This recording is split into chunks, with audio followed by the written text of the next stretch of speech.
all. This is Dr. Mobeen Sayed from drbeen.com. Welcome to a special show for our audience from Europe and Asia. And I am actually seeing that there are some folks from the US here as well. We will continue with our evening discussions. However, I thought this may be useful for the live discussions from Europe and Asia. So this is a test discussion. If it makes sense and if it is valuable, we'll continue it. If it is not, then we would stop it after a few days. So with this, thank you very much for being here. Trevor, hello, how are you? Odrasir, Lav, I'm sorry. Hello, how are you doing? From Portugal. Deborah, hello from California, Europe, California. Hey, so I have to understand how to pronounce your names. Koji, how are you doing? Nancy Camp, hello from Europe, Tampa. I'm just kidding, please don't mind. Buzz Night Gear, hi from Scotland. Welcome. Sunshine Beam, hello. Sunshine, where are you from? Moonshot Silver, hello, perfect time. Moonshot, where are you from? What is it? How is this perfect? Denise, hello. Denise, are you in the US? No? Jim, hopefully Iowa is welcome. Absolutely everyone is welcome. And Jim, it's always great to see you and have you with us. John, hello from Oregon. Welcome. Oregon. Okay, so Claire, Kitty Bean on board. Welcome. Laura, hello from Kansas. Welcome. Luxembourg, Europe, I hope. William, hello from Ohio. Very welcome. Cher, hello from Dr. I just saw you are up early. Nice, you're doing this for folks on the other side of the pond. Yes, I saw some of the folks who were 2 a.m. and were watching. So I thought I should do a little more. So this is what I'm trying. Let's see if it works. Houston, Texas, Barbecue Bean, welcome. That's a very nice name. Minar Parsley from UK, south of England, welcome. Mary Scott Bean, hi from Inverness, Scotland, welcome. Colin from Ireland, welcome. Keep Up with Med, Albania, welcome. Wow. Oregon, welcome. Slovenia, welcome. I know that some people are now going to leave comments below that, hey, stop doing this geography thing. This is how Dr. Bean talks are. We talk with our, community members and we discuss things, and this is our first time for Europe. So I am actually very excited to talk with them. And this is the model of this structure. We just discuss things together and we talk together. So please don't be annoyed, or if it does annoy you too much, then maybe watch another lecture of ours where we have just recorded it. William Wood, can you discuss leronlimab? We can, William. Margaret, welcome from Maine, US. Suraj, how are you, doctor? Doing good. And there are then so many folks here. I see Rajesh here as well. I see Mapia, Kaka, Plukis. Hello from Greece. Hello, welcome. Sorry for not pronouncing the name correctly. Sorin, Romania, welcome. Paris is welcome. I just saw someone from Paris. Hello from Paris lockdown. Oh, I'm so sorry. Hello back to you. Saint Louis Mo. I'm not from India either. William Wood, haha, you're most welcome. Scott Bean is here. I watched at 2 a.m. So here we are trying to give you some early time discussions as well. Hello from Portugal. So here we have a number of people. So why not we do this? Because I do not know exactly how these will start. Jem, welcome. Jem, are you in the US or outside as well? Sunshine Beam from Pakistan, welcome. Live in UAE, welcome. Mary Scott Bean, welcome. Everyone is welcome. Thank you very much for being here. From US or from across the pond, from Asia, you're most welcome. And if this time is still not the right time, tell me, give me feedback and we'll fix it. Let's do this, at least to be able to add more value to you. Claudia says, oh my God, this is the first time I can see you live. Lots of love from the Netherlands. Absolutely. Love back to you as well. I've been following your lectures for almost a year now. You made this whole thing bearable for me. I am glad for doing that. And this actually how it worked out for me as well. So we were in it together, and I think it's just we walked together. Hello, Jeremy from Wales. Nina, hello. M and M, hello from Austria. Welcome, Nina. Cut your broadcast off of Twitter. They did. That is, Twitter is just, I think I should stop broadcasting on Twitter anyways. Hello from Austria. Hello. Hungary. US, Gem, welcome. I follow you for a year. Soren, welcome. First time live. Welcome, welcome. Canadian Cool Bean are worried about history of anaphylaxis clotting issues. So we're going to talk a little bit about AstraZeneca's today's news. I wanted to at least, so I came in all unprepared, but I wanted to at least start doing our question answers and talk about the AstraZeneca news that we have today. So hopefully that would be useful. So why not we start it so that we can add value to the time that you are giving. Andres in Switzerland, welcome. Isola is from Sweden. Well, very welcome. Jem, thank you very much. So keep with Med is saying waking up at 3 a.m. or staying up until 3 has been a struggle for a long time. So my apologies. It has been about a year or so. So that's a long time, actually. You're correct. And let's see if we can change that. Hopefully these talks are successful as well. And then we can just keep them going as well. Okay, so let's start. The things that I want to do today is, other than your questions, for example, there is a question already, which is excellent. For example, there's a question from Blitzer55. What's the chance an individual suffers from a cytokine storm due to AstraZeneca vaccine? Not much, or should not, it should be zero. But let me explain that as well. Before that, how about we do this? Let's look at the latest news from AstraZeneca. Even I am catching up. So this was actually my beginning of the day where I start catching up and reading so that I'm prepared for the evening. So you are now going to catch up. And in the future, I'll do a better job of being more prepared at this time as well. So please don't mind. And here is the news. This news is on the AstraZeneca side, 22 March, that is today, 7 GMT, very early. 79% vaccine efficacy at preventing the COVID-19. What is the background to this one? Remember, I had always said that I am not very comfortable with AstraZeneca. However, because of their UK trial in South Africa and then mixing of that and saying, here is what is our efficacy, they had been running a trial here in the US as well. I believe it was US and one more country, and the participants were supposed to be about 30,000. I'll discuss this in the evening today. This is just, you are getting a preview right now, and you're kind of looking at it with me.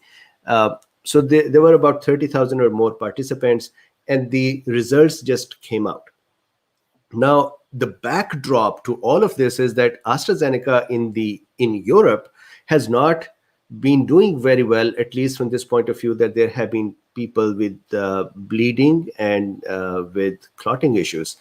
And then in the beginning, when the country started to stop their or pause the administration, it was said that it is out of abundance of caution, and we would see if it is really the vaccine or not. And then many countries and the investigators there came back and they said this is not the vaccine. The vaccine company itself came back and said it is not the vaccine. However, there has been a report of at least one researching or investigating organization that came back and they said we think it is related to the vaccine. If you ask me opinion, this is my opinion and I may be wrong.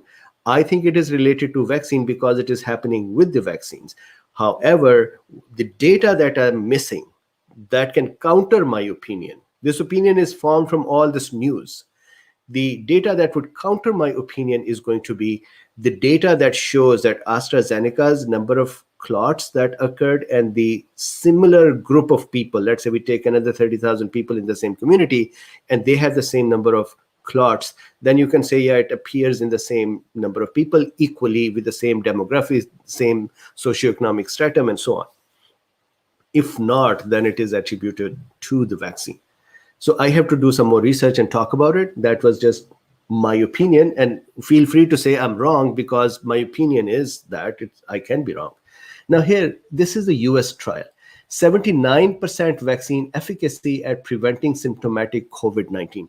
There are two things that they are celebrating. Number one, 79% is a very decent percentage compared to what they saw in UK and other countries, or the mixture that they saw, 72%. One was 92%, the other one was 62%, 62, and then they combined them to say 72. Here they are saying 79%. The second thing that they are celebrating is the 100% protection from the severe COVID. And I actually believe in that number more than the efficacy number. Why is that? This efficacy number is all over the place. In South Africa, it is 62. In UK, it was 92 or 94, I think, if I remember it correctly. Here, they are showing it 79%. And so it's all over the place. But it is important to understand that are there severe COVID or deaths in the vaccinated group or not? If there are no deaths or no severe COVID, that is useful. That means if we have 100 people who got the vaccine, and out of those 100, there still is a chance for, let's say, 10 people to get infection. At least we know that because of that infection, they would not die or not become severe. That's very important. Hopefully, we can also then say, we can say that they would not also become long haulers. We'll see. So if you see here, 100% efficacy against severe or critical disease, severe or critical, and then comparable efficacy results across ethnicity and age with 80% efficacy in participants age 65 and above. This is actually very good as well. But I will continue to go back to this one. I don't care for, especially in the case of AstraZeneca, for 62% or 72% or 92% or 80% or 79%, they are everywhere on the spectrum. This is the important number, 100% efficacy for severe end. That means after taking this vaccine, I'm repeating now, one can at least say, fine, at least it would prevent hospitalization. Favorable reactogenicity and overall safety profile. So this overall safety profile is still up in the air. I still need to look at the data for their thrombogenic activity. Number one. Number two, this data that we are looking at is AstraZeneca's own site. So in the US, at least, when they would apply for the FDA approval, they will create a document with the whole data set, and we will go over that as well. So right now, we're just looking at what they have. So here they're saying 79% at preventing the symptoms and 100% that's the same thing. The interim safety and efficacy analysis was based on 32,449 participants, accruing 141 symptomatic cases of COVID-19. The trial had a 2-to-1 randomization of vaccine to placebo. So in this 32,449 people, if we divide it into thirds, so let's say these were 33,000, then 11,000 each. So 22,000 people had vaccine and 11,000 did not have vaccine. So that is a 2-to-1 randomization. Vaccine efficacy was consistent. Fine, we heard that above. The vaccine was well tolerated, and the Independent Data Safety Monitoring Board identified no safety concerns related to the vaccine. That I am not very much sure yet. No increased risk of thrombosis. This or event characterized by thrombosis among the 21,000 participants. This I still need to look at, and I need to look at the data in the Europe. There was a cool bean that sent a message or put a comment that out of millions of doses, the number of thromboses are really low and they are similar to the other groups. If that is the case, it's good. We understand it. But why is it that with AstraZeneca, there is a more and more discussion of thrombosis? So we at least should look at it. We should not just dismiss it and say, you know what, so be it. It is all fine, because it can do this to me. I mean, look, it has come near to us in the US as well. So now this is the 4th vaccine in the US. And maybe when it's my time to get vaccine, they say, you're going to get AstraZeneca. And I'm not totally good about AstraZeneca. I'm afraid of this vaccine. So maybe I need to look at that data to clarify. Plus, I believe that AstraZeneca also has the production that they are produced in clones of the fetal tissue. I have done that discussion in the past. Let's continue.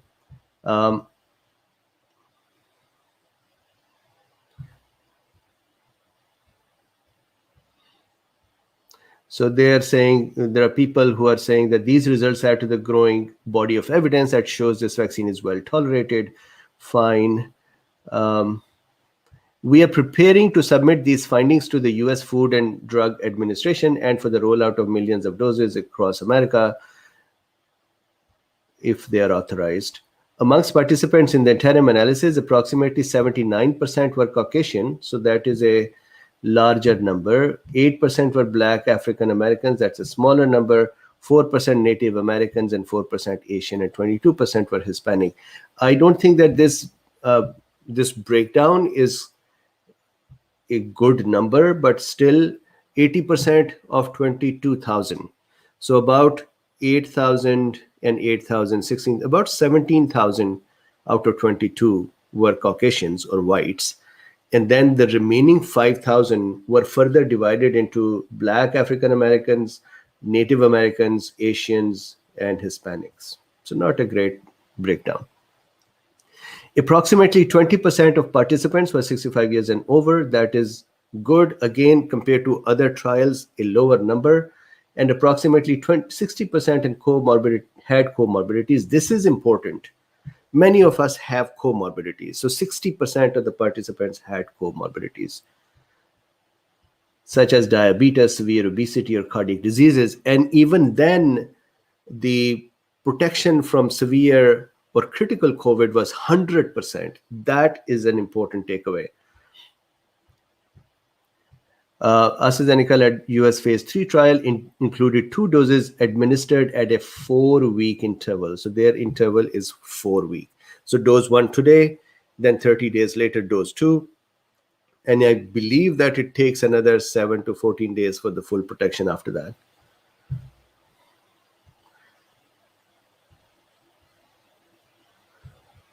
So here, this is a very important statement, because this is something that UK did. So they are saying here, this evidence, so they have evidence here that suggests that administration of the second dose with an interval longer than 4 weeks could further increase efficacy and accelerate the number of people who can receive this first dose. So let's see what is the evidence. They're saying previous trials, so that is the trials that were done in Europe, especially UK. Previous trials have shown that an extended interval of up to 12 weeks, that is what UK started working with, demonstrated greater efficacy, which was also supported by immunogenicity data, and I talked about it. The vaccine can be stored and handled, so that's fine. I think let's stop this discussion about them over here. What do you think? Nancy Camp is here. Thank you very much, Nancy. And 224 viewing now, and just 3 smashes, 3 like buttons. That's sad. So you don't even like it if you're watching it.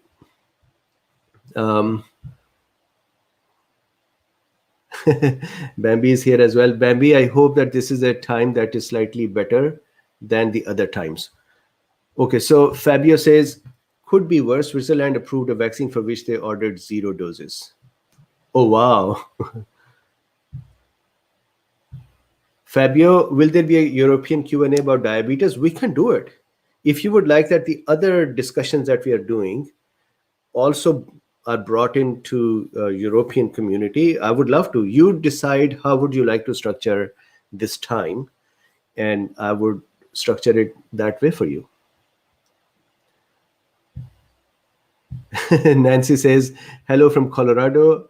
I smashed the like button. Thank you very much. We love it. Get smashing. Absolutely. Okay, so there's a question from Fran Kruk. Dr. Bean, please see my question. Is it okay for mRNA vax doses to be the same? If drug dose is calculated to include body weight, shouldn't an mRNA vaccination also? Very good question. And the difference between them is, let me now use my magic wand. You can tell that I am happier in the morning. Let me use my magic wand and discuss this. So let's say you're saying that, hey, drugs have doses, and these doses are many times dependent upon the person's weight. The reason for that is that, let's say this is a person, and this person has a specific weight, let's say, and sorry, this is what I could make. This person is looking that way. So let's say here we have someone. When we are giving them a drug that we want that drug to equilibrate in the blood and in the interstitial fluids and distribute equally and then provide protection, then dose related to weight is possible and should be calculated. However, in cases of vaccines, we are not trying to actually make vaccine prevalent in the body, distribute in the body, and spread out everywhere in the body. That's not the point. The point of a vaccine is to get some antigens in the body. Some antigens. That means some foreign material that would offend our immune system and alert it. That's all. And it doesn't matter how big or small the person is. Of course, we don't want very small children. We have not tested it, but doesn't matter how big or small in terms of body weight, because as soon as you enter the antigen, the immune system is what we are just interested in. Some cells over here in the immune system, macrophages and dendritic cells and other cells, to start functioning and to start learning. What happens is, isn't this interesting that one B cell or one T cell will learn to bind to one part of the antigen? So let's say we have given a vaccine. That vaccine has created this spike protein. This spike protein has multiple epitopes. Epitopes are pieces on the spike protein that are that can have antibodies bind to them, correct? So epitopes are recognizable patterns. And let's say, just for our cases, let's say these are the epitopes: 1, 2, 3, 4, 5, 6. Normally they are in hundreds and thousands, but let's just say 6 epitopes. One B cell will only be able to connect with one pattern. So let's say it connects here with this part. So if I copy this guy, and then you are seeing now everything that Mubin does. I make it small, then I turn it around, let's say like this, and I bring it here and I say it connects here, right? So now we have an epitope that connects in this area. This B cell, so I'm still talking about dose and the bodies. This B cell is just one cell. But once it is successfully bound, and then it has successfully the cytokines poured on it, interleukin 4 and 5 and other cytokines, then this B cell will proliferate and differentiate. What does that mean? We'll make copies of it. Millions of copies of that one B cell. And then those copies will be sent out to go fight. So the point is that our immune system does not need the vaccine to be distributed equally throughout the body, and then immune system everywhere in the body will then learn. It's just one tiny amount of immune system to learn, and then the copies of the cells are formed. Then those copies are distributed, sent everywhere in the body, and they would now take residence in various lymph nodes and various lymphoid tissues and various interstitial tissues, and they would be ready to fight in the future. I hope that answers that question.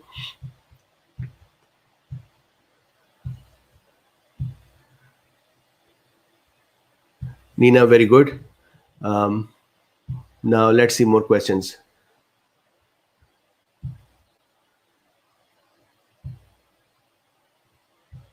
So Maruk says, can you discuss EMA's report on AstraZeneca vaccine? I heard they noticed more clotting related issues in females lesser than 55 years of age.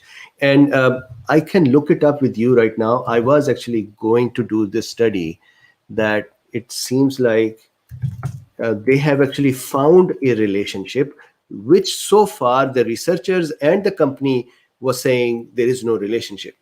EMA finds AstraZeneca related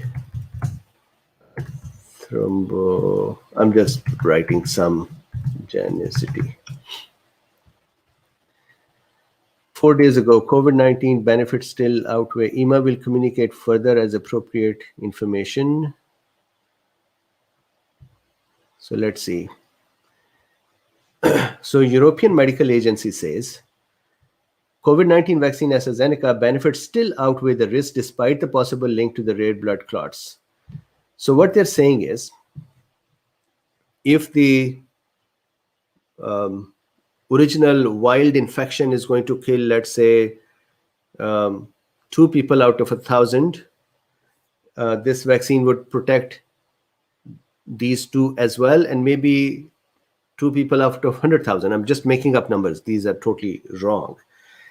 And they're saying, well, because of this, we are still in a better state. My apologies. This is my food cooking as well. Morning time. So they think it is still valuable. The question is, if there is a relationship, why don't they go back to the company and say, look at other vaccines that are not causing it, or they should do EMA. So now I used to criticize FDA and CDC and WHO. Now I'm going to start criticizing EMA as well, because I'm doing that discussion in the morning. So my apologies. But ideally, they should have said, well, are the other vaccines doing the same thing? And if not, then stop AstraZeneca and use something else. Or go back to AstraZeneca and say, dudes, look at what other vaccines are doing. They are not causing this. So please fix your vaccine. And maybe every vaccine is doing it. So that comparative data has to come out. EMA Safety Committee concluded its preliminary review of the signal of blood clots in people vaccinated with COVID-19 at its extraordinary meeting. The benefits of vaccine in combating the still widespread threat continue to outweigh the risk. The vaccine is not associated with an increase in the overall risk of blood clots. There is no evidence of the problem related to the specific batches of the vaccine. However, the vaccine may be associated with very rare case of blood clots associated with thrombocytopenia, low levels of blood platelets. So I cannot imagine why they say it. So we know, tell me this, Cool Beans, I have done this discussion once before. Why a vaccine or a drug or an immunogenic substance may cause thrombosis or blood thinning or blood thickening. Are you aware of that discussion?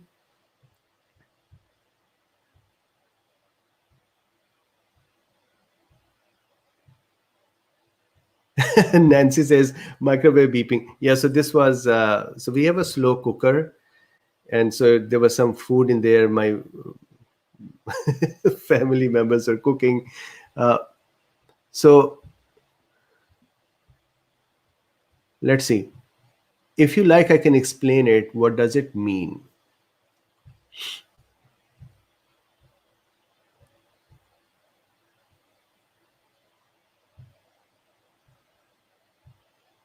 So Cool Ridley, as known as Wayne. Wayne, I think that is an important thing to discuss, to see now that we have given vaccines in millions, which vaccines have what side effects. That is a very important data to collect.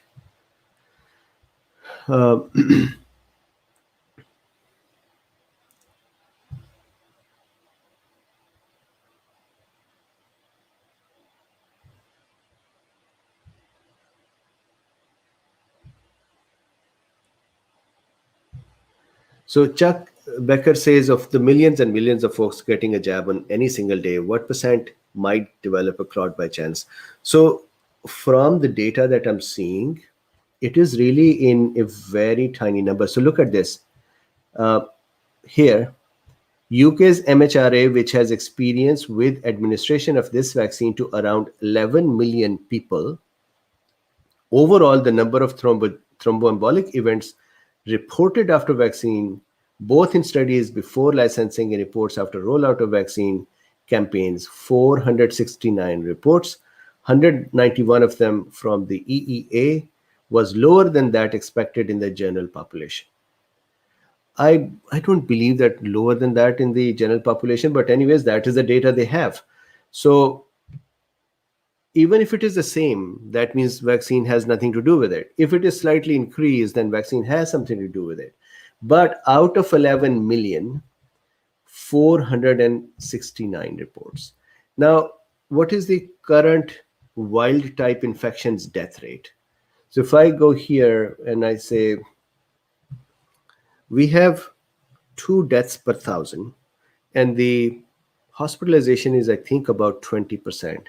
So if we have 11 million and we divide that by 1,000, no, so first 20% and then, so 11 million, multiply that with 20%. So that is the number 2.2 million.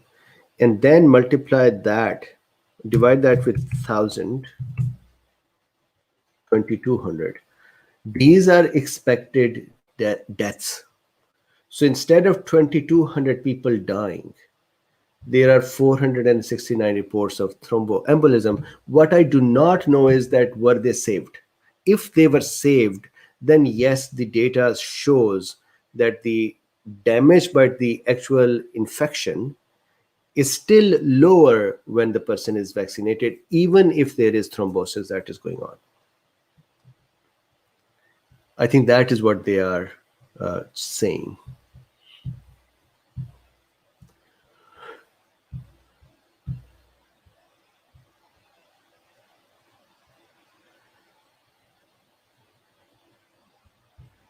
So keep up with med. They say that clots events are similar in number to the general population, but we are not taking about just clotting. It's disseminated intravascular coagulation and does not happen usually. Correct.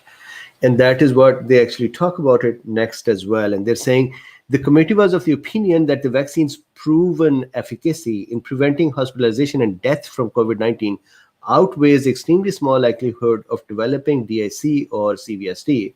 However, in the light of its findings, patients should be aware of the more remote possibility. Steps are already being taken to update the product information, but that doesn't really help by updating it. Information for patients, healthcare professionals, cases, the number of events exceed. EMA considers the benefit-risk balance to be more, urge to be alert.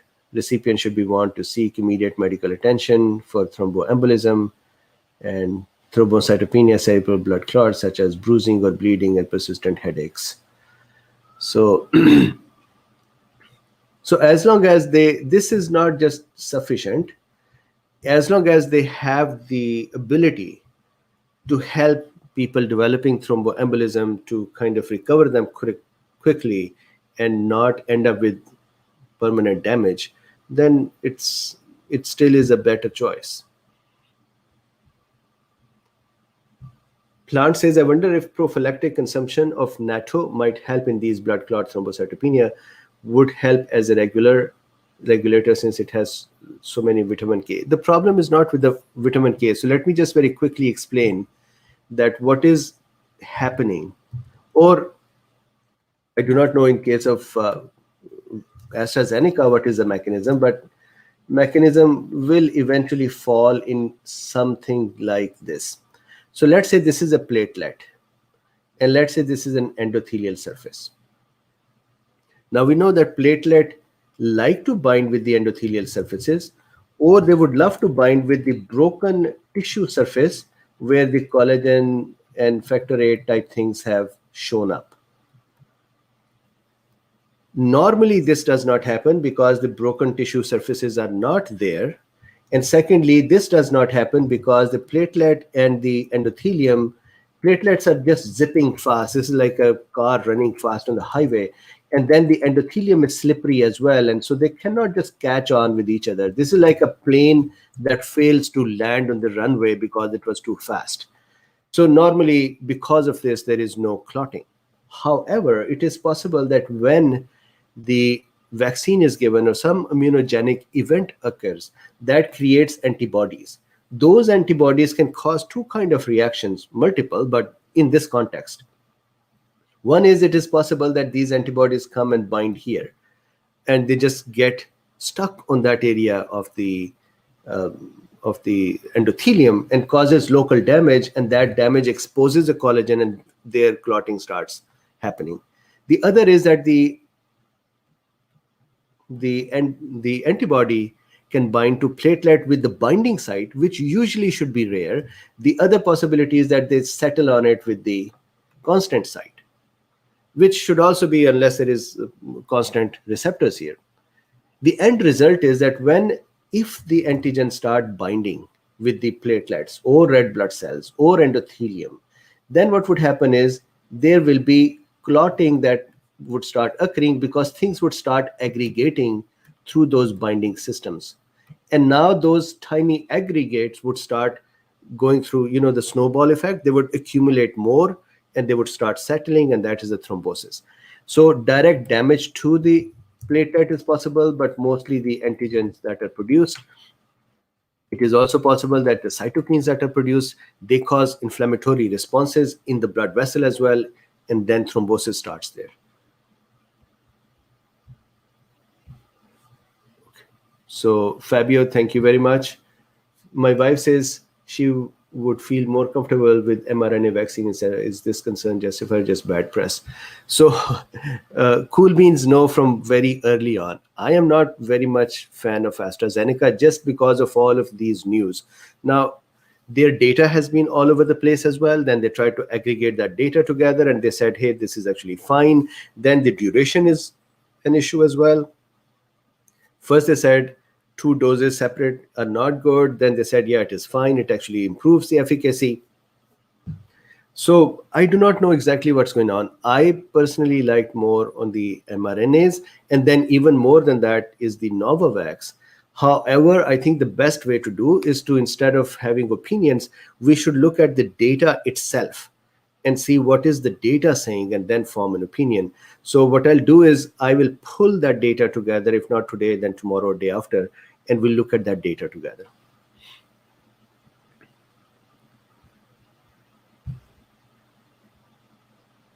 Trevor says you don't trust US trial. I do, but I do not have the data yet.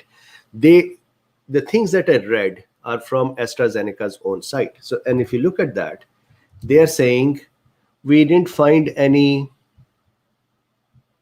efficacy issues and thrombogenicity. So they do talk about thrombogenicity, but they're saying it is the same as others. So here, let me just search it. So see here, the vaccine was well tolerated, and independent data safety monitoring board identified no safety concerns related to the vaccine.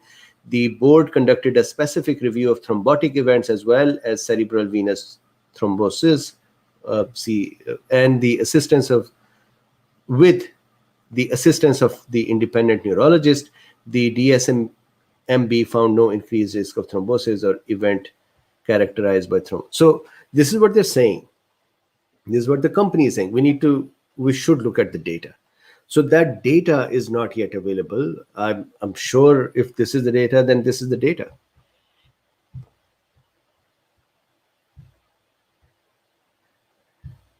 So Blitzer says email is corrupt. I think even over here we have lots of issues. France, how are you? We need data, right? Yes, we need data. Otherwise, we're just forming opinion. I'm forming my opinion. You are forming an opinion. News people are forming our opinion as well. So we look into the data. We are capable of looking into the data and making our own opinion after that. So we'll look into the data.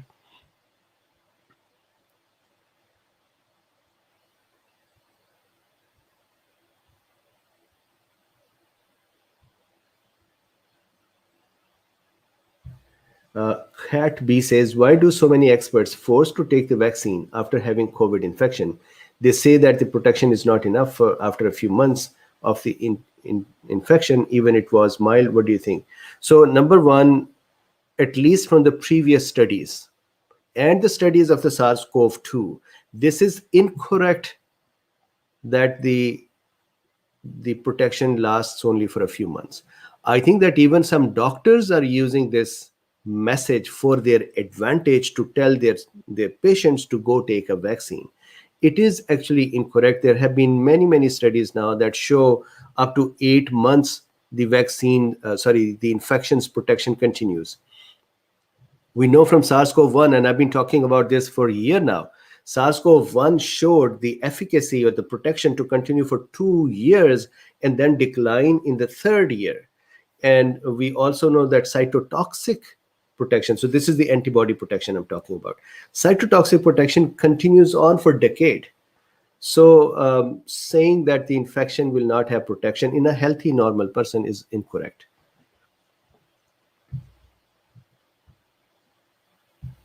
Texas Max says, Dr. Bean, without data or ignoring data, we just have a system of disparate beliefs. Luckily, science is not a religion. Absolutely. But even in the science, now you can see that there are people who are putting science in all various corners. And there are people who are twisting science. And then the burden of proof, instead of on them, is on others. So somebody comes up and says, I think 2 plus 2 is 6. And now people are asking Dr. Mubin to say, go prove that it is 2 plus 2 is 6 or not. And why don't you talk with that guy and tell him that this is not 2 plus 2 6? And that guy is sitting somewhere saying, you know what, I told you 2 plus 2 is 6. So even science has become a problem at this time. The way I work, so let me tell you, how do I figure out which science is correct? Because if we think about studies, you would have noticed that you can find all kinds of studies. You can find studies of your leaning. So this is why I always go to textbooks.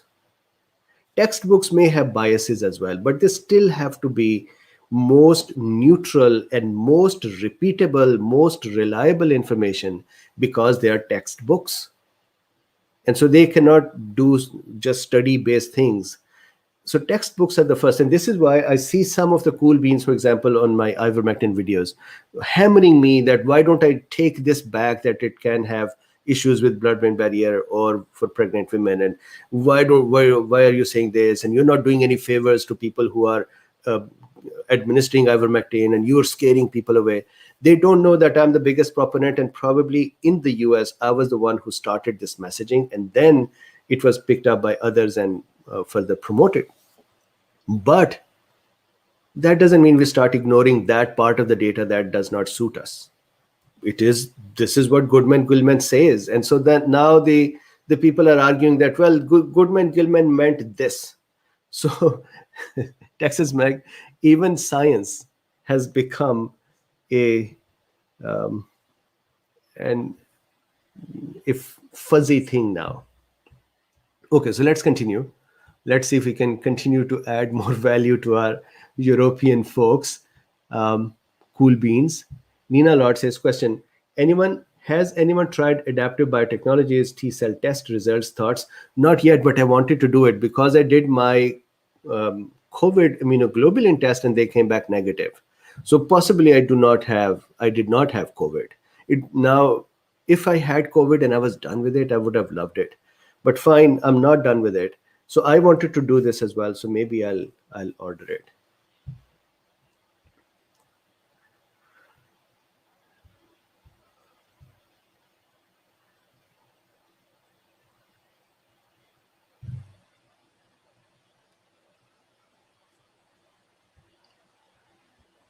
Aliji says, excellent piece of work. Thank you very much. Johnny says, hi from Madeira Island, Portugal. Thanks for so many good videos. You're so appreciated and loved. Thank you very much, Johnny. And I hope that we are coming live now.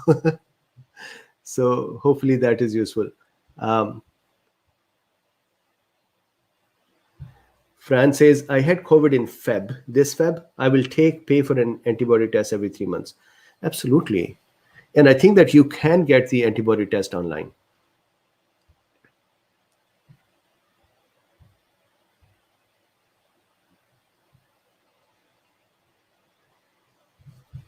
So LME Lismi says, what test can we do to check VEGF abnormality and why thrombocytes are rising after contacting SARS-CoV-2? So I have done a detailed discussion about, so from the VEGF, there are many inflammatory cytokines that can be tested. The why is the thrombocyte or thrombosis increasing? I have done that discussion in the past. If you go back into my videos, there is a video about cytokine storm and hypercoagulability. The basic gist of that is that what happens is that endothelium, or the surface of our blood vessels, that gets inflamed because of abnormality of ACE1 and ACE2 receptor stimulations. And so that pro-inflammatory and anti-inflammatory system, when they become out of balance because of the SARS-CoV-2 using ACE2 receptors, that out of balance causes more inflammation in the blood vessels, and that causes injury of the blood vessels, which causes microscopic thrombi, which then becomes macroscopic thrombi, which causes hypercoagulability. So that is the basic mechanism.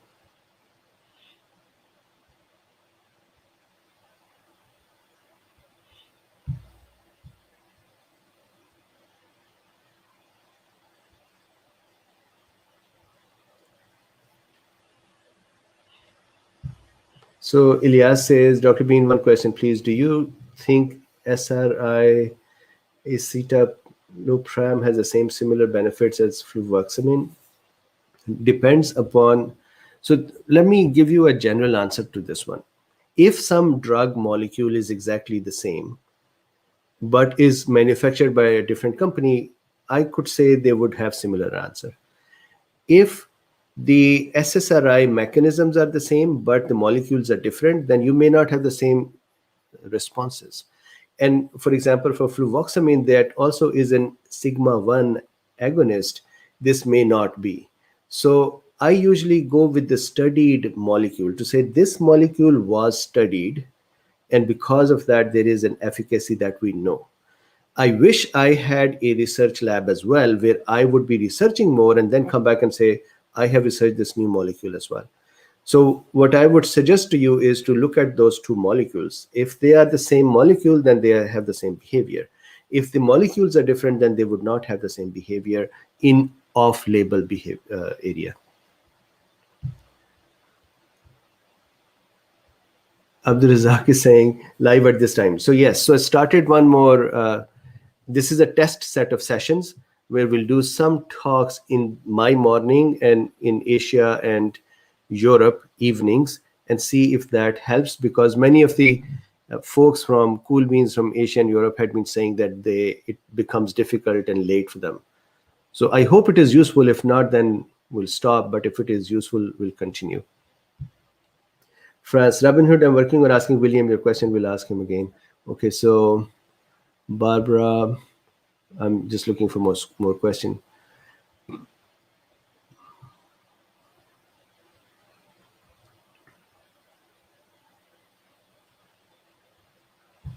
Fran says, I can get antibody tests online or from pharmacy. I'm doing my own clinical trial. Having been a healthy volunteer for many CTs in UK, I will avoid vax as informed consent is almost totally lacking. Very interesting. Yeah, so Aliji says, have some companies started vaccine trial on children aged 6 months to 11 years and it will be safe? So they have started. I believe Pfizer has started in those trials as well. I'm sure that Moderna is going to start trialing as well. So is it safe or not? We don't know yet. That is the point of their trial. But they have started. I was a little disturbed by that because I still feel that putting children at risk may be an issue. Minky Moo says, do we have the proof yet on whether vaccinated people transmit the C19 disease? Some of the vaccination companies have come back and said it reduces the transmission. And I have discussed the mechanism a lot of time, that a vaccinated person should transmit less. And I've discussed it again. If you like, Minky, I can discuss it again. So that would be a conceptual thing. Exact calculation and finding the trial data result is still with the vaccine companies.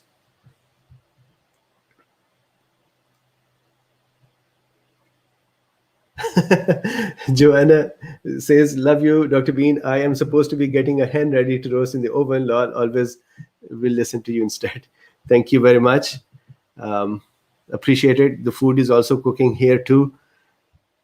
Absolutely. So Moonshot says Luffy and Kairi may be sleeping. Yes, they are sleeping at this time.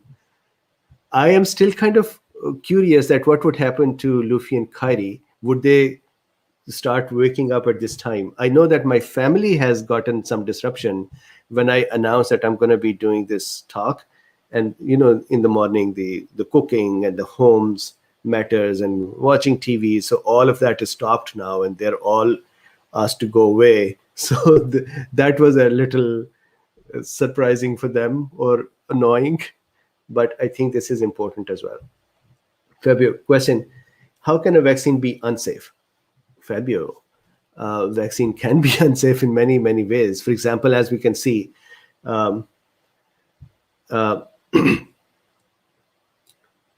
vaccines, as you can see here, vaccines trigger immune system. They make antibodies. Those antibodies can get stuck on our body tissues, including our blood cells and other tissues. That can in turn cause, as you can see, thrombosis can occur, blood thinning can occur, other myalgias, fatigues, fever, those reactions can occur. Usually, the point of trial is to find a dose that is small enough to cause the immune system to become ready without bothering it so much, without irritating it so much that it creates an overwhelming response and kind of puts us in trouble. Now, there was a question right in the beginning that can a vaccine cause cytokine storm? So let me go back to that. I just remembered. No, it cannot, because the amount of the vaccine is too tiny to cause cytokine storm. For a cytokine storm, what is important is that just like a virus or a bacteria, there is a continuous supply of the antigen. The irritant is continuously available and continuously becoming available in more quantities and keeps bothering the immune system to the point where immune system just forgets everything and just destroys the tissue. So vaccine cannot do that. So it can cause reactions. In some people, those reactions can go on for a longer period of time. In some people, these are allergic reaction up to, if they're not protected right away, death. But it cannot cause a cytokine storm. DIC, you can say, is kind of a cytokine storm, but it's not really a storm. Disseminated intravascular coagulation means that inside the blood vessels, the thrombocytosis occurred because of the immune system. So the outcome is fatal. So that you can say is a similar outcome with the cytokine storm, but still it is not the cytokine storm.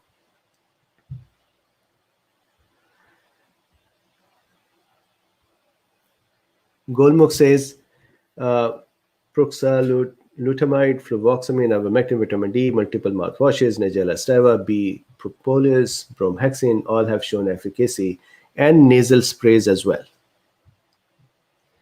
And with vitamin D, please make sure vitamin K2, calcium, and copper. Then I would also add, Golmuk, quercetin and zinc. These are most of the things over the counter, except ivermectin. Is Jenna here as well? Somebody is saying, hi, Jenna, how are you? Okay, so all cats are asleep, yes. LD says, Dr. Bean, as non-medical, I have studied diabetes for a few years and have never heard a better explanation than yours. Thank you. I have a far better understanding. You're very welcome. We are still continuing on that path, and I think we'll do even more interesting talks. Colin says, we thank your family for their sacrifice. Thank you very much. It was a little bit of a, what? You're going to talk now as well? And so now they have to go figure out where to be during this time. Okay, so Khalid Ibn Abdul Kareem says, Dr. Bean, thoughts on doxycycline over azithromycin.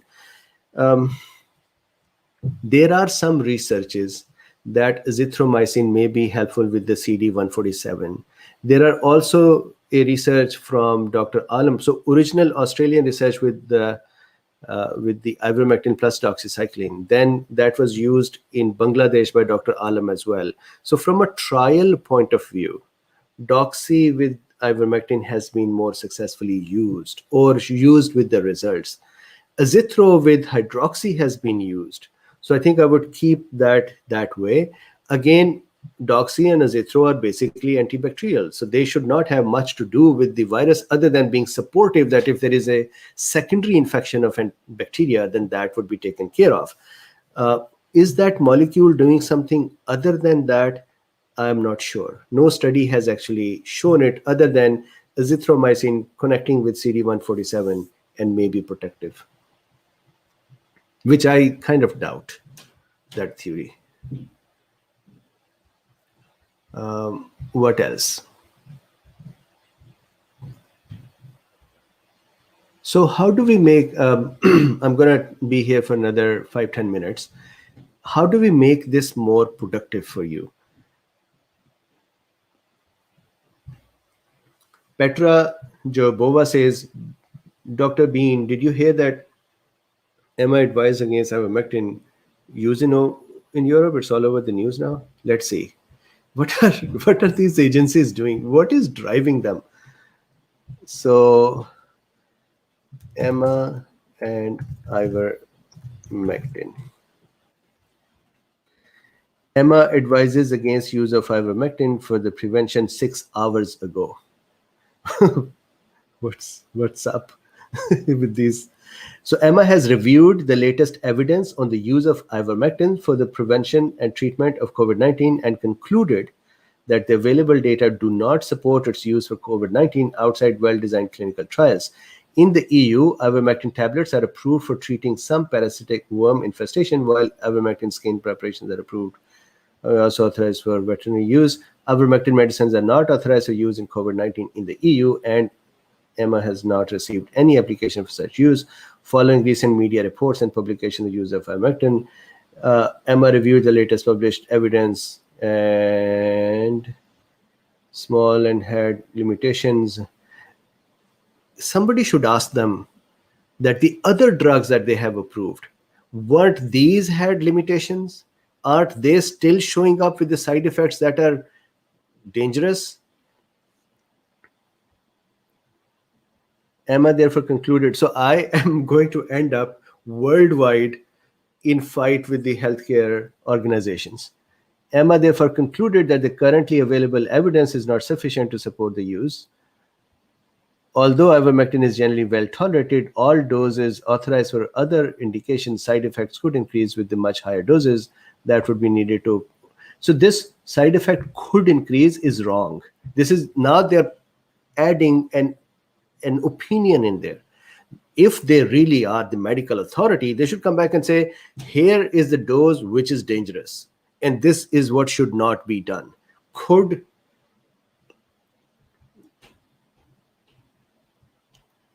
So when they say it is not, this is the bad part of it. There is some people who are medical professionals and who are statistical gurus or magicians. What they're doing is they're picking up the very first study by Kelly to say that he had used an amount of ivermectin on the cells that is lethal if given to human beings. What they do not understand is that doctors have actually used it in therapeutic doses with greater frequency than once a 3 months or 6 months or a year and shown the results. Toxicity when ivermectin is used at higher than approved doses before they cannot be excluded. So here's the deal. Ivermectin's toxicity and the reports are lesser than Tylenol's toxicity and reports. Should they then take Tylenol off the counter as well? EMA therefore concluded the use of ivermectin for prevention of treatment cannot currently be recommended outside controlled trials. Further well-designed trials are needed, whatever. The EMA public health statement has been endorsed by EMA Pandemic Task Force. Right in the morning, I have to become upset. Ivermectin is safe enough to be allowed to say once a week, once 2 weeks, so what? I actually think that when I keep saying that, hey, this can cross blood-brain barrier, or pregnant women should not take it, I kind of create a little bit of a resistance to its usage. And I think it is correct, because that is how we should talk about it. We should give the exact material numbers. Here, it could cause this. Aren't they the health authority? Isn't this their job to look at it and say, here is the framework, this is how to use it? What they've done is they've said, we had told you.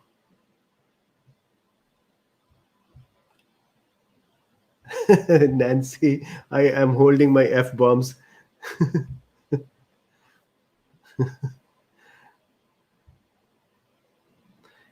I I actually believe that if ivermectin, hydroxy, zinc, quercetins, vitamins, if in a controlled environment, in a supported environment, in a protective environment, we look at the levels and then administer them and then monitor the people, we can actually do better and finish this pandemic faster than the amount of money and time we are wasting, and the amount of risk that we are creating, and amount of damage that is happening.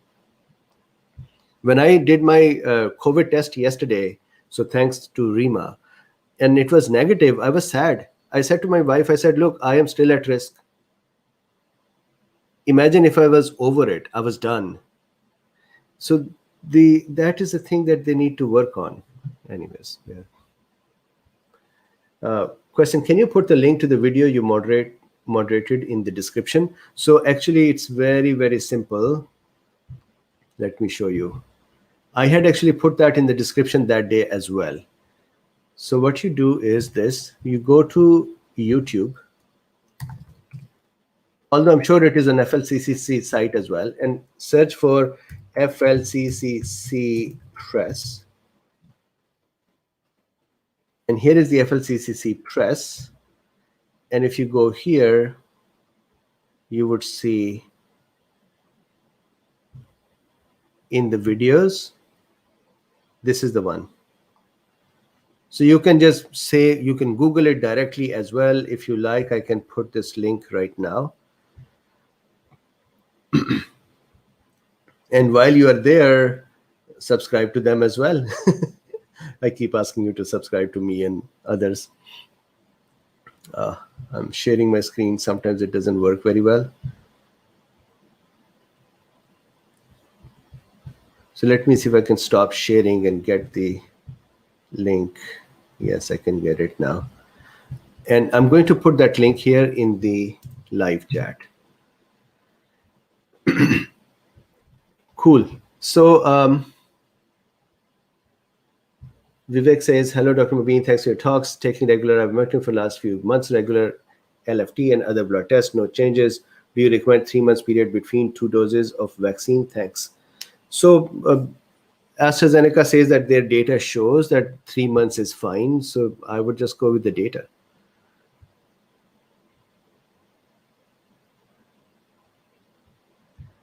Texas says, I'll be glad you weren't anyway. Remember that aseptic coffee habit stocks. I have my coffee here.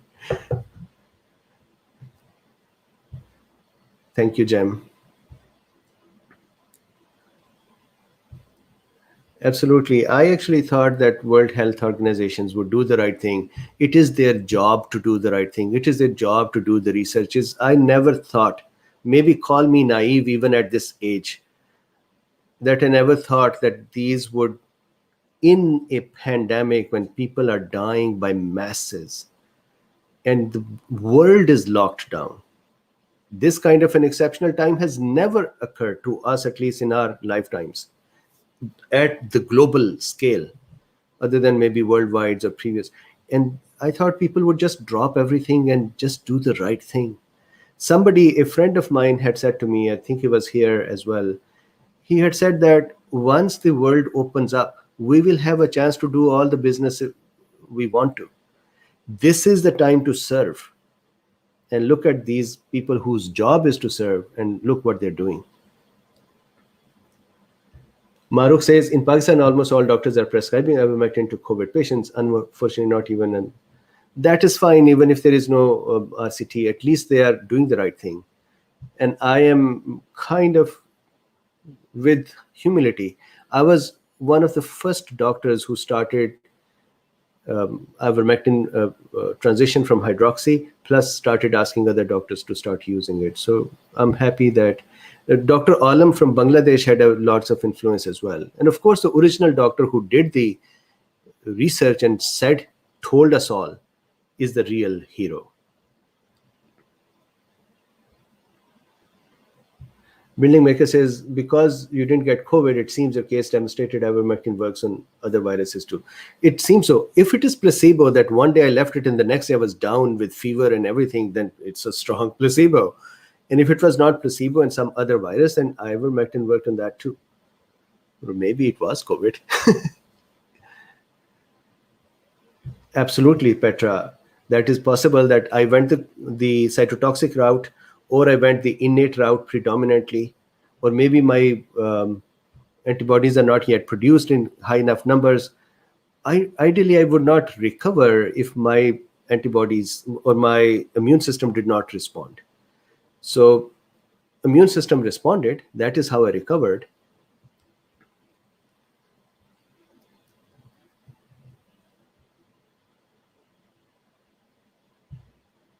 Cool. So how about we stop for now?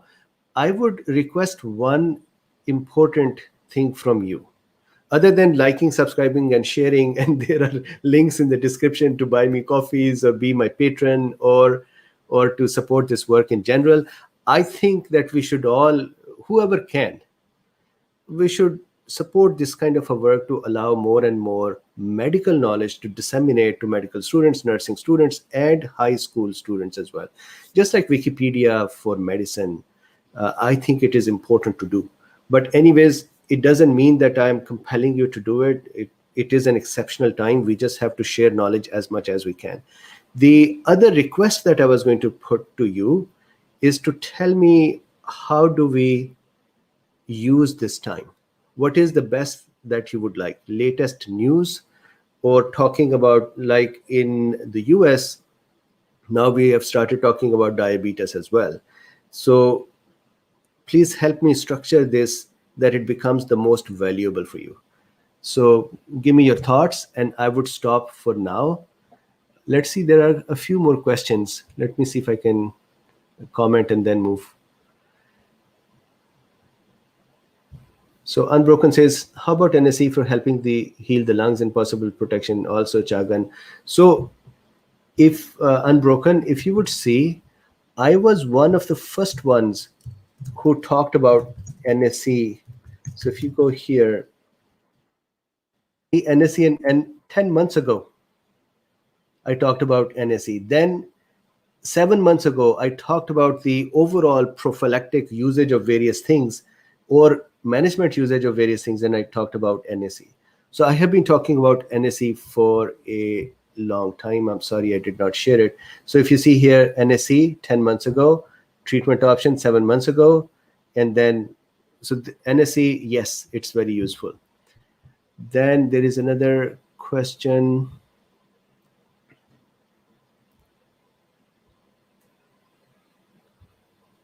I saw another question here. So Fabio says, let's have a diabetes only discussion separate from COVID. So the question is, how do we separate it? For example, I'm trying that in the US, we give 1 or 2 days towards other things than COVID, and then keep talking about COVID too. How do you want to do it? Let's say if we go from Monday to Friday for these morning discussions, do we do 3 days each? 3 days for COVID and 3 days for other things? Do we do 4 and 1? Do we do alternative days? Give me your opinions.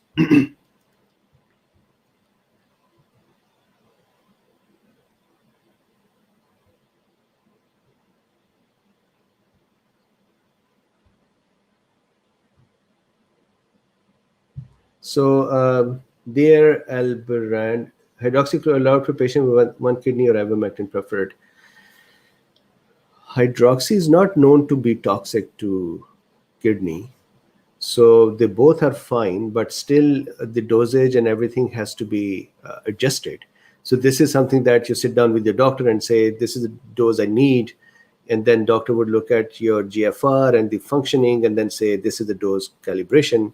So I can't, of course, without knowing the complete history, without having you being my patient, I can't talk about it. But this is, the dose would need to be adjusted.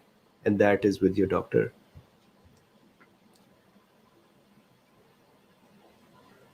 Mike says, are my chances worse for catching COVID because I've had my tonsils and adenoids out as a child? No. Actually, it is interesting that the tonsils and these areas become infection houses in adults.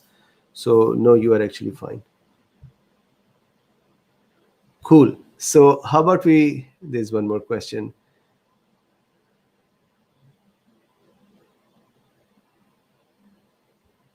So Christine says, have you heard of sepsis suspected because of very elevated lactic acid, very low blood pressure?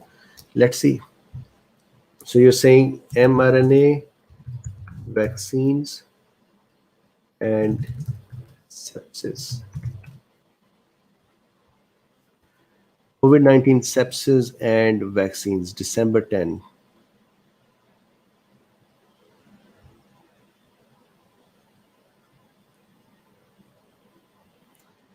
Vaccines, it could prevent deaths. Although cells most often cause bacteria, including viral infection, can and does cause sepsis. Stopping a pandemic requires. So they are actually saying that take the vaccine. So do me a favor, Christine, if you have any link, can you please share that with me? And I would go through that.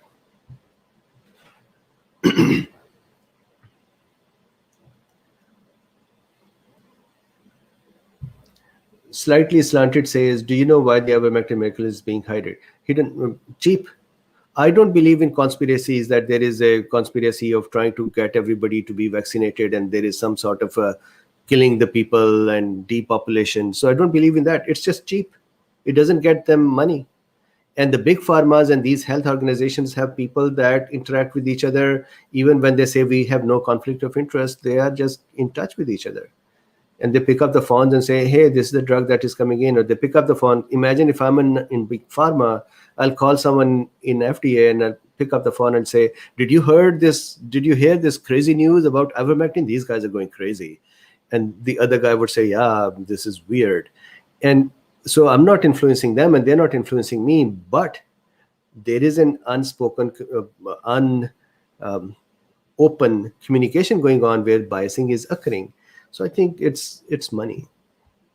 It's money and it's interests, which tells you how bad these systems have become, that people cannot be protected because the interests have put.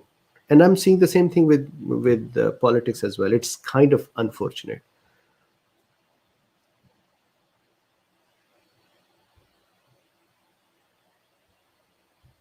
Bambi says, Dr. Bean, please see Unbroken's medicine. What do you do when a doctor or hospital is refusing to try ivermectin when they refuse?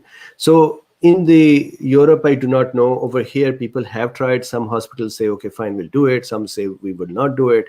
In the US, at least, so as long as it is possible, there has been a separate group of people, doctors, thanks to FLCCC, who are willing to prescribe ivermectin out of the normal insurance pathways.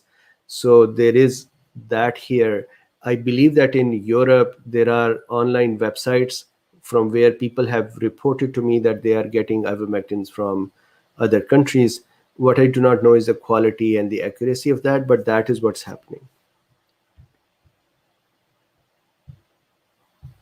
So Crazy says relative risk reduction and absolute. So I have already talked about it. It's funny, but I did talk about it in terms of the test and testing capability and positive predictive values and negative predictive value. I can do it once more.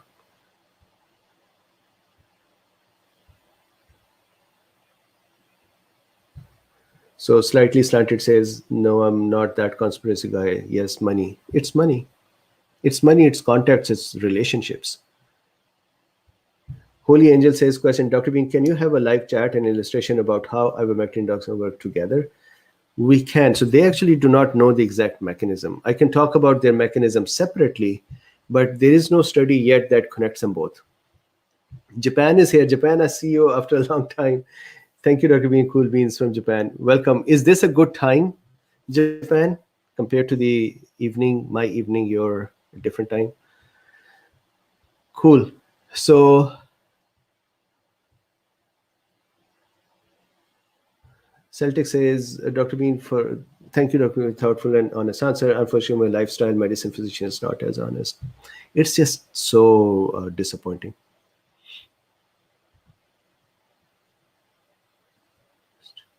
Adam says, Dr. Bean, medical, did it happen to you to be self-aware of yourself being biased?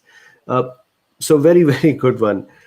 I heard a couple of things from people who educated me and brought me up. One was, whenever you are communicating, you have an agenda. So for example, I am communicating right now. I have an agenda. I'm communicating some things to you. If a child is talking with their mother and saying, I need food, the child has an agenda, they want food. So somebody had very early on told me that whenever communication starts, there is always an agenda. Agenda is good or bad, that's a different thing. There is an agenda. And the second thing was, if there is an agenda, there is a bias. So it is actually not possible for not having a bias. What I did was, I knew that I would have my biases. For example, my bias is that I am pro-vaccine. That is my bias. And what I did was, I opened up my biases so that I'm not doing hidden things. And you know where Mubin is coming from. You could hate that position of mine, or you could like that position, but you would still know my position. Then you can say, fine, I don't agree with him on here, but I'm still going to learn something from it. Fine, that is a good enough position. So my positions are open. My biases are open. For example, I'm biased for ivermectin. I'm biased for hydroxy. I'm biased for cheaper solutions. And I'm okay with vaccines. So this is how my biases are, and I keep my biases open. I try to. There may be more biases as well, because it is not possible that I'm without biases. Maybe these are not, I'm not that self-aware about those, and I'm not opening them up. So this is how I am. So let's start. Let's stop. So thank you very much for everyone.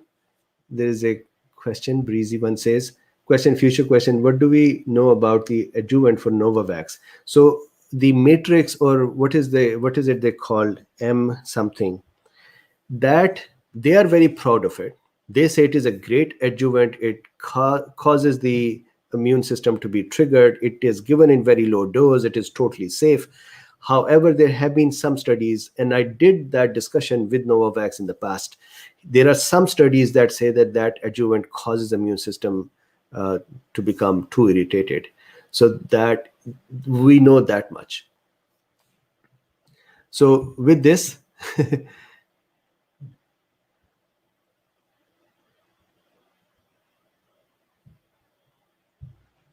hello. I'll tell you one more agenda that I had, or bias. When I started these discussions, of course, I'll have an agenda and a bias. I made sure that my political bias is not reflected here, and my financial biases are not reflected here. I also do not have pro-vaccine, anti-vaccine corner bias as well, meaning I don't want to sit in the pro-vaccine group, which I am pro-vaccine, and then attack the anti-vaccine group. So I made myself enough of a platform to say, I'm going to only talk about COVID, medical concepts, and my agenda will become, can I add value to as many people as possible to bring knowledge to them? They can then decide how do they want to think. So I wanted to become a book. A book doesn't say I'm a Democrat or I'm a Republican or I'm pro-vaccine or I'm anti-vaccine. It just says, here is knowledge. That is what I deliberately tried to do. I still may have failed, but that's what I tried to do. Cool. So once again, last time, thank you very much. Please like, subscribe, and share. At least like, that would help. And I've heard that hitting the bell is also useful. And then if you wanted to support this work, you know it. There are 3 links there. You can buy me coffees, or you can become my patron for this kind of a work to continue, or you can support this work in general. So thank you very much. And I would see you, the folks, in the evening and then tomorrow as well. Please do tell me how to make it more productive. Thank you. Bye-bye.